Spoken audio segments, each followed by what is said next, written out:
오늘의 주제는 최고의 노인정신의학 전문의가 전하는 행복한 노년의 비밀에 대한 이야기입니다. 나이가 들면 누구나 겪을 수밖에 없는 일들이 있습니다. 연세가 있으시거나 노부모가 있는 분들이라면 많은 도움이 되실 거라 생각합니다. 80세의 벽은 높고 단단하지만 벽을 넘어서는 최고의 방법이 있다고 하는데요. 와다 히데키라는 사람을 들어보셨나요?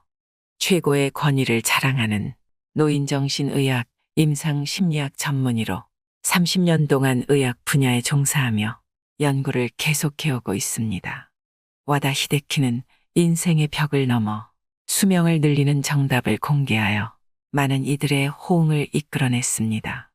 오늘은 와다 히데키가 쓴 80세의 벽이라는 책을 바탕으로 노후를 잘 보내기 위한 좋은 팁들을 말씀드리려 합니다. 이 책을 읽고 충격을 받았다는 분들이 많은데요. 부모님께 효도한다고 했던 행동들이 오히려 독이 되었다는 사실을 깨닫게 되었기 때문입니다. 80세가 넘으면 누구나 몸에 암이 있다고 합니다. 노화로 암이나 인지장애가 생겼을 때 어떻게 대처해야 하는지 혈압과 혈당, 콜레스테롤 약을 드시는 분들이 알고 계셔야 하는 사실과 우리가 평소 잘못 생각하고 있었던 놀라운 내용들이 있으니 도움되셨으면 합니다. 80세를 넘게 되면 우리가 감당해야 하는 4개의 벽이 있다고 합니다. 첫 번째는 병원의 벽을 넘어서야 하고, 두 번째는 노화의 벽을 넘어서야 하고, 세 번째는 치매와 인지장애의 벽을 넘어서야 하고, 네 번째는 80세의 벽을 넘어서야 한다고 합니다. 누구나 나이 들어갑니다. 그렇게 노인이 되어가지요. 그런데 노인이 질병이나 인지장애로 몸져 눕거나 누군가의 돌봄이 필요한 평균적인 기간이 얼마나 되는지 아시나요? 남성은 9년, 여성은 12년이라고 합니다.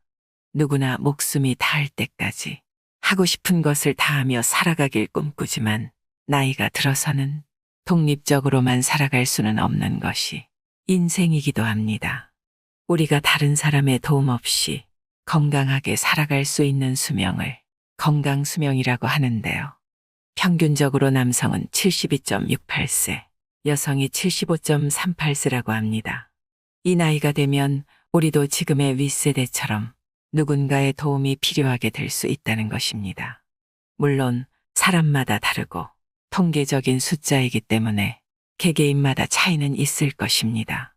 그리고 우리나라 인구의 평균 수명은 남성이 81.64세, 여성이 87.74세입니다. 평균 수명이란 평균적으로 몇 살까지 사는 것을 의미합니다. 지금도 평균 수명은 계속 늘어나고 있습니다. 하지만 무조건 오래 사는 것이 좋은 것은 아닙니다.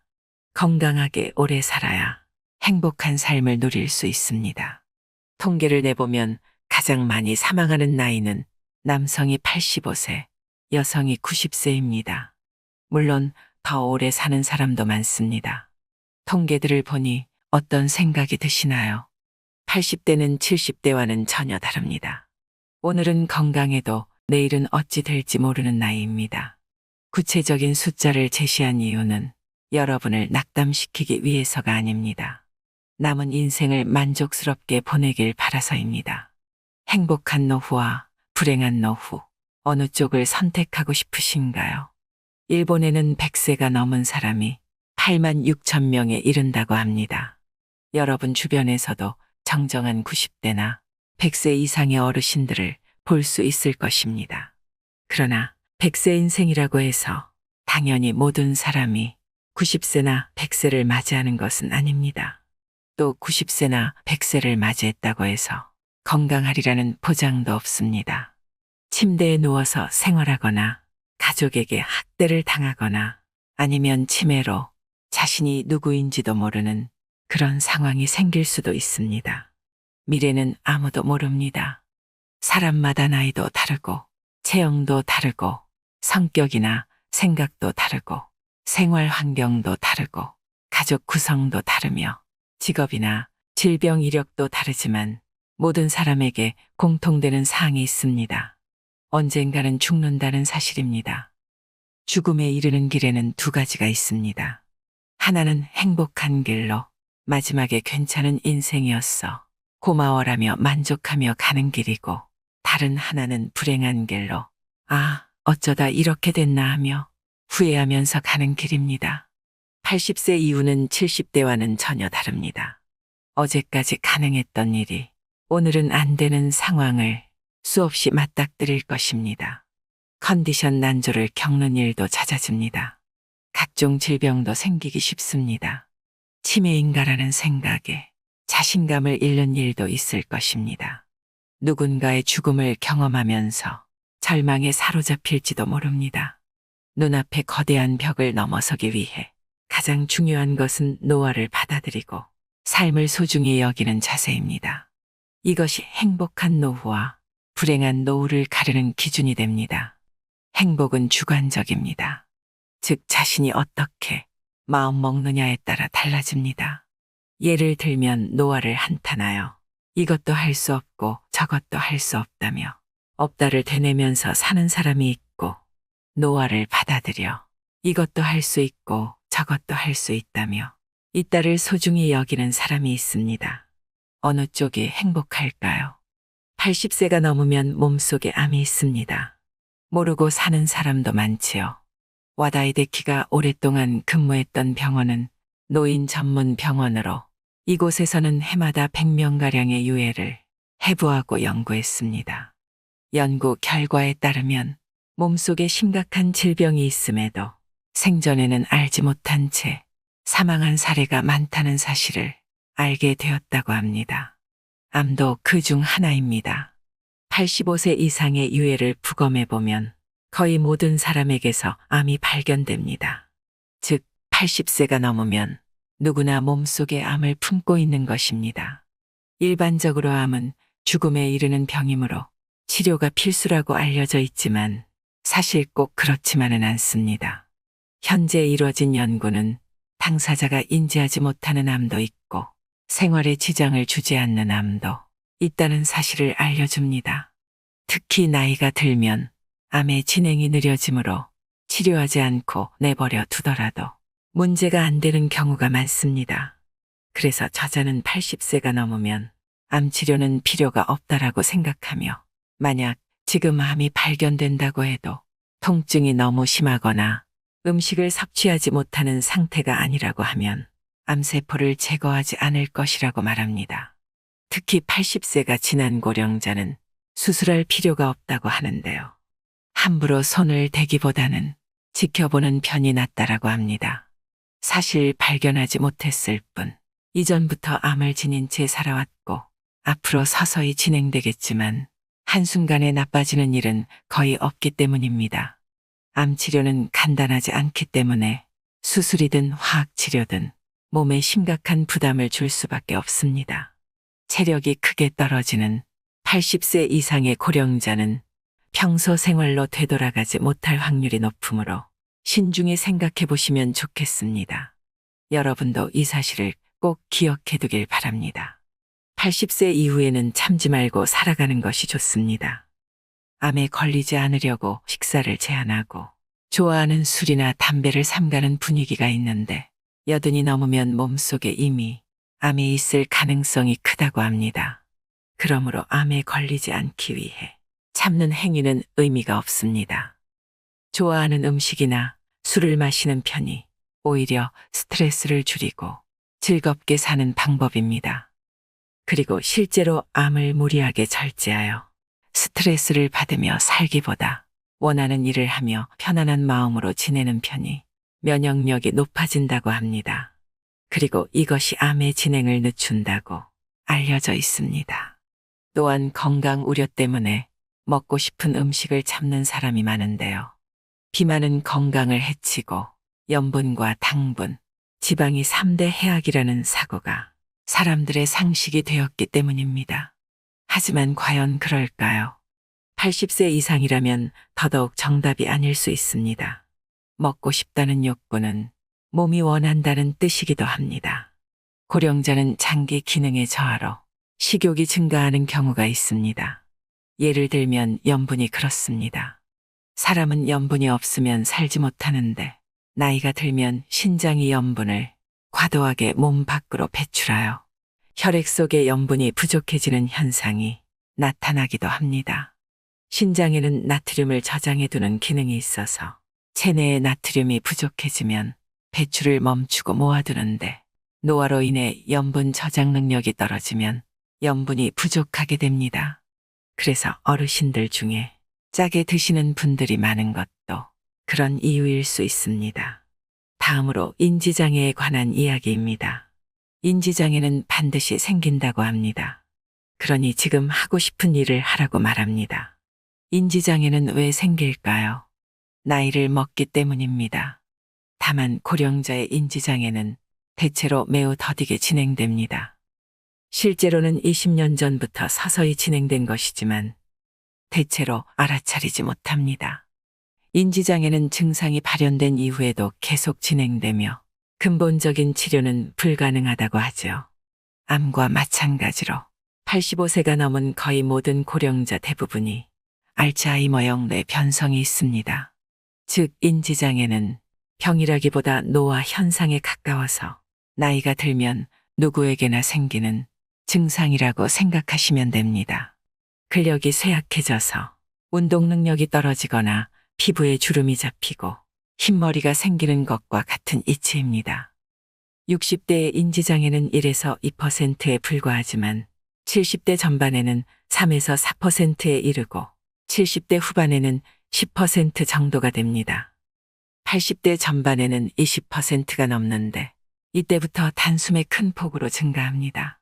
80대 후반에는 40%, 90세는 60%이고 95세에는 80% 정도가 인지장애를 겪습니다. 이 사실이 알려주는 정답은 마음껏 원하는 일을 하며 즐겁게 살아가야 한다는 것입니다. 변화가 없는 따분한 일상은 뇌의 활동을 둔화시킵니다. 또한 스트레스가 많은 생활도 뇌에 손상을 줍니다. 반대로 새로운 일이나 좋아하는 일을 하면 뇌는 자극을 받아 활성화됩니다. 이를 통해 인지장애의 발현을 늦출 수 있습니다. 100세 인생 시대라는 말이 오히려 80세의 벽을 높이기도 합니다. 80세라고 하면 과거에는 인생의 종착지 같은 느낌이었습니다. 하지만 오늘에는 100세 인생이라 하여 갑자기 20년이나 늘어나 꼬린 지점이 멀어졌습니다. 수명이 길어진 일은 기쁘지만 좀 걱정되는 점도 있습니다. 오래 살아야 한다는 강박에 사로잡혀 있기 때문입니다. 사실은 먹고 싶지만 건강에 해롭다니까 참는다. 몸을 움직이기 힘든데 건강을 위해 무리하여 운동한다. 좋아하는 담배나 술을 건강에 해롭다고 삼가한다. 하고 싶은 일이 있지만 이 나이에라며 참는다. 효과를 느끼지 못하면서도 오래 살려는 마음에 계속 약을 먹는다. 80세가 넘은 사람이라면 전부 자제할 필요도 무리할 필요도 없는 일들입니다. 더 정확히는 자제해서도 안 되고 무리해서도 안 되는 일들입니다. 60대 정도라면 분명 효과가 있는 방법이겠지만 80세가 넘어서까지 참을 필요는 없습니다. 하나하나는 소소한 일일지 몰라도 쌓이다 보면 마음에 부담이 되어 확실히 수명이 줄어듭니다. 100세 인생이라는 말이 도리어 80세의 벽을 높이고 있습니다. 지금까지 열심히 살았으므로 80세 이후부터는 자기 즐거움을 위해 행동해야 합니다. 저자는 임상 현장에서 의학서나 논문의 지식이 전부가 아니라는 것을 깨달았다고 합니다. 환자가 살아있는 교과서였다는 것이죠.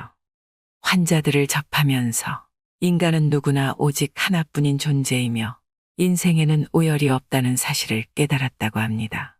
진시황제를 들어본 적이 있을 것입니다.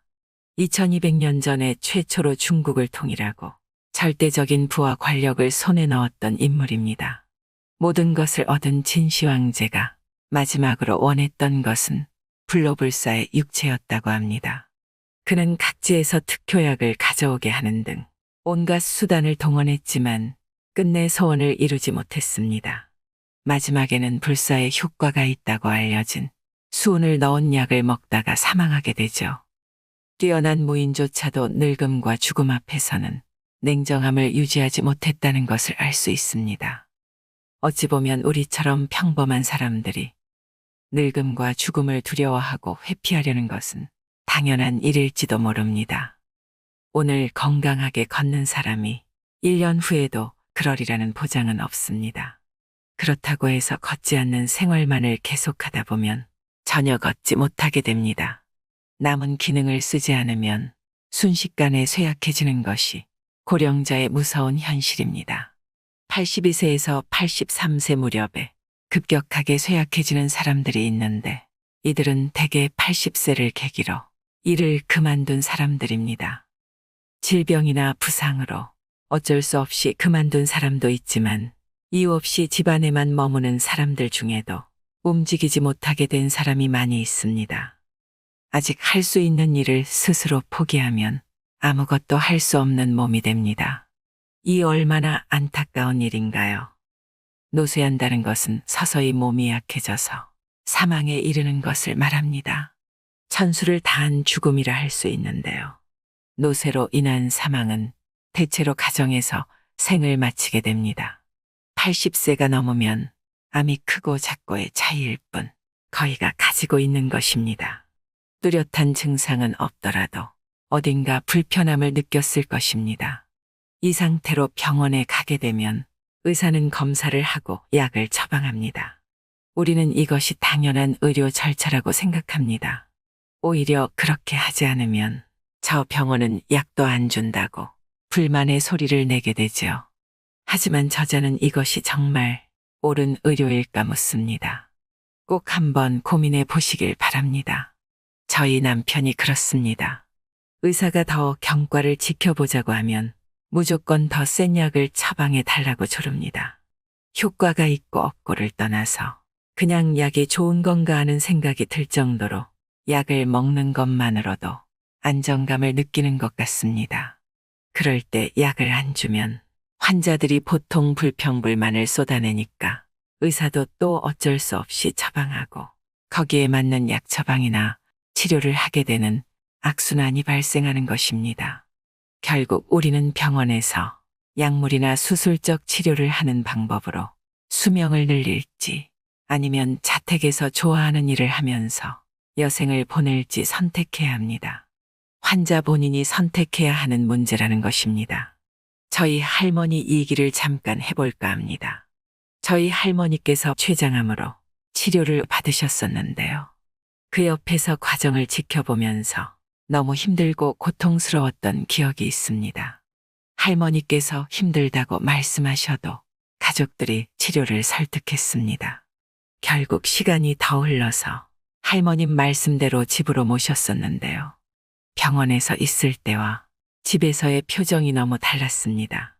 표정도 밝아지고 편안해 보이셨거든요.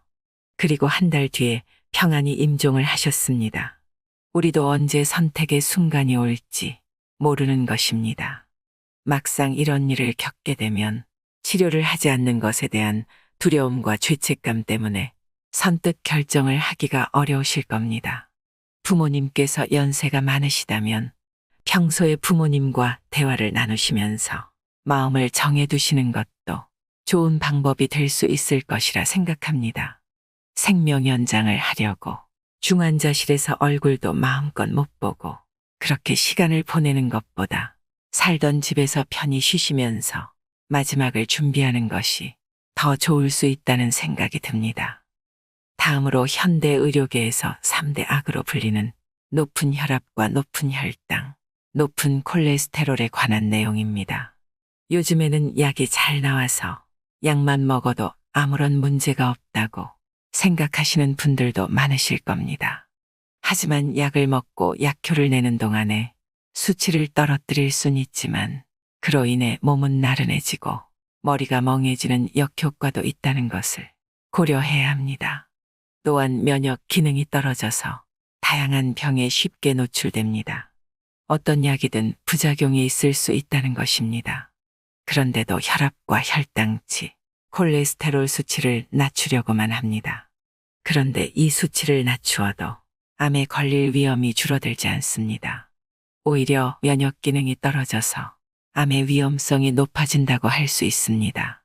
특히 콜레스테롤은 수치가 높을수록 쉽게 암에 걸리지 않는다는 조사 데이터도 있습니다. 또한 콜레스테롤 수치를 떨어뜨리게 되면 남성 호르몬도 감소한다고 합니다. 남성 호르몬이 감소하면 기운이나 의욕이 사라지고 감정이 불안정해집니다. 남성 호르몬은 건강하게 살기 위해서 매우 중요한 요소입니다. 결국 우리가 무언가를 치료하기 위해서 더 많은 부작용을 감당해야 된다는 것인데요. 결과적으로 혈압이나 혈당치, 콜레스테롤 수치를 낮추면 동맥경화에는 효과적이지만 신체의 활력이 떨어지고 암에 걸릴 위험은 높아진다는 사실을 염두에 두셔야 합니다. 이 책의 저자는 약물 복용이나 주사가 오히려 더 많은 부작용을 일으킨다고 주장합니다. 우리가 나이가 들어서 이런 치료를 할 것인지 말 것인지 진지하게 생각을 해봐야 됩니다. 저는 오래 사는 것보다 더 중요한 건 사는 동안 아프지 않고 건강하게 행복하게 사는 게 중요하다고 생각합니다. 다음으로 신체의 잔존 기능을 유지하는 비법 21가지를 소개해 보려고 합니다. 모두 다 실천할 필요는 없지만 몇 가지라도 시도해 보시길 바랍니다. 첫째, 걷다가 걷지 않으면 못 걷게 됩니다. 80대에게 가장 추천하는 운동은 걷기입니다. 걷기는 다리의 노화를 예방해 줄 뿐만 아니라 심장의 펌프 기능도 강화해 줍니다. 그러면 뇌나 몸의 구석구석에 있는 세포에도 충분한 양의 혈액이 도달합니다. 또한 걷기 위해 외출하여 햇볕을 쬐면 행복 호르몬인 세로토닌이 분비됩니다. 하루에 30분 걷기가 이상적입니다. 두 번째, 안절부절 못할 때는 심호흡을 하세요. 물이나 마시는 음식도 효과적입니다. 초조와 분노는 수명을 단축하는 주요 요인입니다. 자율신경에는 몸을 활동 모드로 만드는 교감신경과 휴양 모드로 만드는 부교감신경이 있습니다. 초조해하면 교감신경이 활발해져서 심박수나 혈압이 올라가고 위장활동이 나빠집니다. 이를 진정시키는 가장 손쉬운 방법이 심호흡입니다. 뇌에 충분한 양의 산소가 도달하여 흥분을 가라앉게 합니다. 눈을 감고 숨을 깊이 들이마신 다음 충분히 내쉬세요. 이를 반복하다 보면 심신이 안정을 되찾게 됩니다. 세 번째, 운동은 힘들지 않을 정도로만 하세요. 호흡이 거칠어지는 현상은 심장에 부담이 간다는 증거입니다. 이때 심박수와 혈압도 같이 올라가고 체내 활성산소도 증가합니다. 활성산소는 세포에 손상을 입히고 노화나 암을 일으키는 원인이 되는데 운동을 지나치게 하면 활성산소가 필요 이상으로 증가하여 몸에 큰 부담을 주게 됩니다. 또한 무리한 운동은 근육이나 관절, 뼈를 상하게 하기도 합니다. 그렇게 되면 몸을 움직일 수 없어서 도리어 근력이 약해집니다. 네 번째, 더울 때는 에어컨을 틀고 물을 마시세요. 폭염으로부터 목숨을 지켜야 합니다. 일사병이나 탈수 증상은 고령자 사망의 주요 요인 중 하나입니다. 겨울철에 감기로 사망하는 사람보다도 그 수가 더 많습니다. 해마다 일사병으로 사망하는 사람 중 80%가 65세 이상입니다. 일사병이 생기는 이유는 온도에 대한 감각이 둔화되거나 체온 조절이 순조롭지 않아서입니다. 신장 기능의 저하나 혈압 강화제 이뇨작용으로 인해 체내 수분이 부족해져서 발생하기도 합니다. 여름철에는 에어컨을 틀고 수분 보충을 철저히 하는 게 중요합니다. 다섯 번째, 기저귀를 부끄러워 마세요. 기저귀는 행동 반경을 넓혀주는 우군입니다. 나이가 들수록 배뇨 문제로 고민하는 사람이 많습니다. 하지만 이 문제는 받아들이는 수밖에 없습니다. 대기업 사장과 음악가, 영화 감독 등 기저귀를 차고서도 성공한 사람은 얼마든지 있습니다. 기저귀를 차면 배뇨를 걱정하지 않아도 되기 때문에 자신의 일에 전념할 수 있고 활동 범위도 늘어납니다. 배뇨 기능은 약해졌지만 그 밖에 뛰어난 능력은 아직 많이 남아 있습니다. 한 가지 능력을 상징적으로 받아들여 이제 인생은 끝이다라고 생각하지 말고 이 능력은 약해졌지만 저 능력은 문제 없다라고 생각하며 당당해지도록 하세요. 6번째, 씹으면 씹을수록 몸과 뇌는 깨어납니다. 고령이 되면 위장 활동이 약해져서 소화 흡수 능력이 떨어집니다. 이를 보충해주는 방법이 쉽게입니다. 위장의 부담을 줄여줄 뿐만 아니라 소화 흡수 기능도 향상됩니다. 또한 충분히 씹어서 턱 주위의 근육을 움직이면 뇌에도 자극이 갑니다. 나아가 충치나 치주염, 폐렴에도 효과적입니다. 포만감을 높여서 과식을 방지하고 적당량을 섭취할 수도 있습니다. 7번째, 기억력은 나이 때문이 아니라 쓰지 않아서 떨어집니다. 일반적으로 고령이 되면 기억력이 저하된다고 하는데요. 이를 부정하기는 쉽지 않지만 무조건 나이가 들면 기억력이 떨어진다라고 단정할 수는 없습니다. 왜냐하면 젊은 사람이라 하더라도 기억력이 떨어졌다라고 자기 암시를 하면 기억력이 저하되기 때문입니다. 기억력은 나이가 들어서가 아니라 기억할 마음이 없어서 떨어지기도 합니다. 기억해야지라는 의욕이 상실되어 기억하지 못하게 되는 것입니다. 이를 예방하기 위해서는 기억력이 떨어졌다고 한탄하지 말아야 합니다. 바로 기억나지 않는다고 포기하지 말고 기억의 실마리를 더듬어서 떠올리려 노력해야 합니다. 몸의 근육은 사용하지 않으면 쇠퇴합니다. 뇌도 마찬가지입니다. 끊임없이 사용해야 퇴화하지 않습니다. 8번째, 드시고 계신 약을 점검하세요. 참고 먹을 필요는 없습니다. 약은 독입니다. 단순한 반어적 표현이 아니라 많은 의사들이 놓치는 진실입니다. 확실히 약은 증상을 개선하지만 약을 먹어야 오래 사는지 알 수 없습니다. 모든 약을 끊으라는 말은 아니지만 적어도 검사 수치가 나쁘다라면 80세가 지난 고령자는 약 복용을 다시 고민해 보도록 하세요. 의사가 말하는 정상 수치에 너무 얽매이지 않아도 됩니다. 만약 약을 먹고 몸이 좋지 않다라고 느낀다면 참고 먹을 필요가 없습니다. 9번째, 혈압과 혈당치는 낮추지 않아도 됩니다. 혈압과 혈당치, 콜레스테롤 수치를 내리는 약은 동맥경화를 예방하거나 심근경색과 뇌졸중 등의 위험을 낮추는데 효과가 있습니다. 그러나 고령자가 이 약을 복용하면 몸이 나른해지거나 머리가 멍해지는 등 활력을 잃는 경우가 생깁니다. 또한 면역 기능이 떨어져서 감염증이나 암의 발병 위험이 높아질 우려도 있습니다. 그래서 저자는 수치를 정상치까지 떨어뜨리지 않는 편이 낫다고 생각합니다. 10번째, 고독은 외로움이 아닙니다. 홀가분한 시간을 누리세요. 나이가 들면 가까운 사람들의 부고를 접하게 됩니다. 우울해지는 사람도 늘어납니다. 하지만 사람은 원래 혼자 태어나서 혼자 죽습니다. 인간은 본디 고독한 존재입니다. 외롭다라고 마음을 닫지 말고 사람들과의 교류를 가져보세요. 나이가 들수록 혼자 보내는 시간이 늘기는 하겠지만 외롭다고 슬퍼하지 말고 아무도 신경 쓰지 않고 자유로이 보낼 수 있는 시간이라고 생각을 전환해 보시길 바랍니다. 11번째, 땡땡이는 부끄러운 일이 아닙니다. 억지로 참고 할 필요는 없습니다. 고령자 중에는 성실한 사람이 많아서 한번 정한 일은 끝까지 하는 성향을 지닌 사람이 많습니다.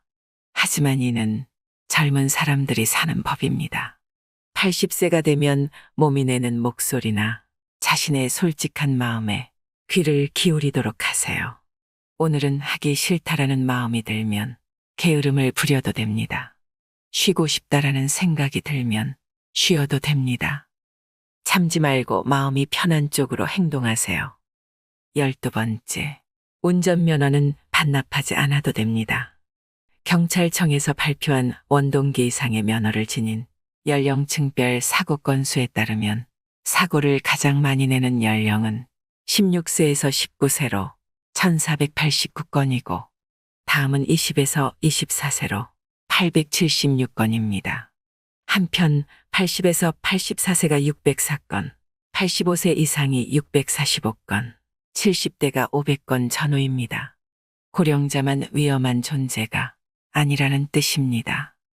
고령 운전자에게만 인지장애 검사를 의무화하고 면허를 반납하라며 사회적으로 무언의 압력을 가하는 것도 차별입니다.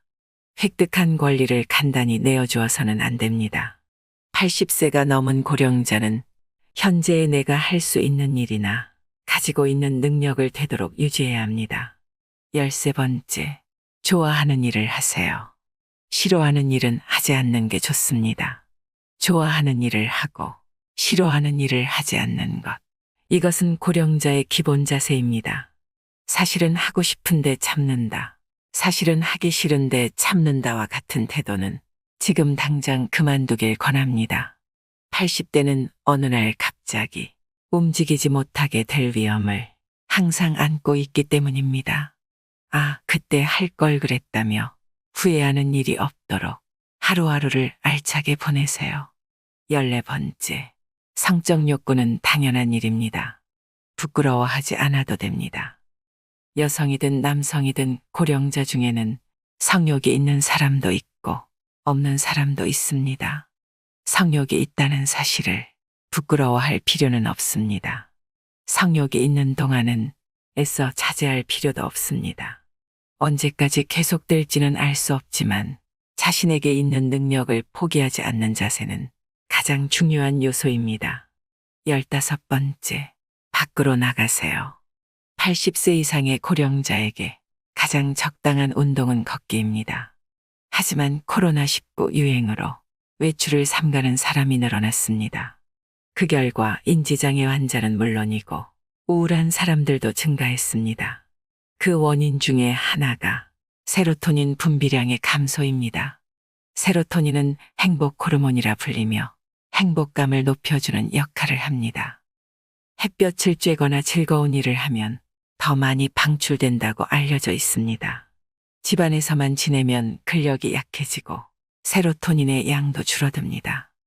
그렇게 되면 무력감이나 불안, 스트레스를 느끼기 쉽습니다. 16번째, 먹고 싶으면 먹으세요. 통통한 편이 적당합니다. 수많은 데이터가 조금 살찐 사람이 오래 산다는 결과를 보여주고 있습니다. 80세가 지난 고령자는 대사증후군을 걱정하기보다는 통통한 상태를 유지할 수 있도록 먹고 싶은 음식을 먹어야 합니다. 17번째, 조금씩 자주 드세요. 80대가 되면 자유로운 시간이 늘어나지만 근력이나 장기의 기능은 떨어집니다. 이를 해결하는 방법이 조금씩입니다. 조금씩 먹고 조금씩 걷고 조금씩 자는 것입니다. 예를 들면 한꺼번에 배불리 먹지 말고 조금씩 먹으세요. 한 번에 내리 30분을 걷지 말고 아침과 점심, 저녁으로 10분씩 나누어 걷는 것입니다. 시간은 충분하므로 무리하지 말고 조금씩 자주 하는 생활 방식으로 전환해야 몸과 마음이 편안해집니다. 18번째, 인간관계를 점검하세요. 싫은 사람과는 어울리지 마세요. 80대가 되면 자연히 싫은 인간관계로부터 해방될 수 있습니다. 좋아하는 사람이나 마음이 맞는 사람을 정기적으로 만나는 것이 이상적이지만 나이가 들수록 외출을 꺼리게 됩니다. 이러한 경향은 남성 호르몬의 감소와 관련이 깊어서 남성들에게서 특히 두드러집니다. 80이 넘은 고령자에게 사람들과의 만남은 양날의 검과도 같습니다. 심신의 건강과 노화 예방을 위해서는 사람들과의 교류가 중요하지만 무리한 교류는 오히려 적잖은 스트레스가 되기 때문입니다. 직접적인 만남은 아니지만 인터넷에 자신의 의견을 올리거나 정보를 공유하는 방법도 있습니다. 어쨌든 무리한 교제는 그만두고 스트레스가 없는 관계는 지속하세요. 19번째, 텔레비전을 버리고 밖으로 나가세요. 지금의 80대는 온종일 텔레비전을 틀어놓고 별 생각 없이 보는 사람이 많습니다. 하지만 이런 생활을 계속하면 사고력은 저하되고 뇌와 신체의 기능은 퇴화합니다. 텔레비전을 끄고 밖으로 나가보면 어떨까요? 바깥 세상은 신선한 자극으로 가득해서 당신의 마음과 몸, 그리고 뇌를 건강하게 해줄 것입니다. 20번째, 투병보다는 병과 함께 하세요. 재택돌봄이라는 선택지도 있습니다. 재택돌봄이란 암처럼 사망 시기를 예견할 수 있는 환자가 남은 시간을 집에 머무는 채로 좋아하는 일도 하고 좋아하는 음식도 먹으면서 마지막을 맞이한다는 뜻입니다. 즉, 투병이 아니라 병과 함께라는 것입니다. 기간은 수개월에서 1년 정도인데 환자가 거의 마지막까지 신변정리나 대화를 할 수 있으므로 가족의 부담이 비교적 덜합니다. 물론 몸 상태가 급변할 때를 생각하면 병원에 머무는 편이 더 안심이겠지만 남은 시간을 자기답게 보낼 수 있다는 장점이 있습니다. 21번째, 고령자의 마법 주문을 외우세요. 어떻게든 되겠지 하는 것입니다. 80세가 넘으면 신체의 부자유, 컨디션 난조와 지인의 부고 등 갖가지 시련들이 끊임없이 닥쳐옵니다. 그래서 더는 못하겠어. 혹은 이제 틀렸어 하는 부정적인 사고에 빠지기 쉽습니다. 하지만 이와 같은 부정적인 사고는 노화를 촉진하는 요인이 됩니다. 부정적인 사고에 빠지려 할 때 도움이 되는 말이 어떻게든 되겠지입니다. 겨우 이 한마디가 뇌의 도파민의 분비를 촉진시켜 사고력이나 의욕을 높여줍니다. 뇌는 의외로 단순해서 자기 말을 믿으려는 성질이 있기에 어떻게든 해보자라며 힘을 내게 된다고 합니다. 우리가 잘 죽기 위해서 꼭 선택해야 하는 최후의 결정이 있습니다. 80세 정도가 되면 많은 사람이 마지막 준비로 고민하게 되는데요. 80세가 넘으면 먹고 싶은 거 마음껏 드시고 하고 싶은 것도 마음껏 하시면서 내가 원하는 인생을 자유롭게 사는 것이 최고입니다. 마음 내키는 대로 살면 몸도 마음도 건강하고 행복할 수 있습니다. 우리 구독자 여러분들의 멋진 노후를 응원하겠습니다. 이상으로 인생의 품격이었습니다. 하루하루 당신의 품격이 더 빛나길 바랍니다.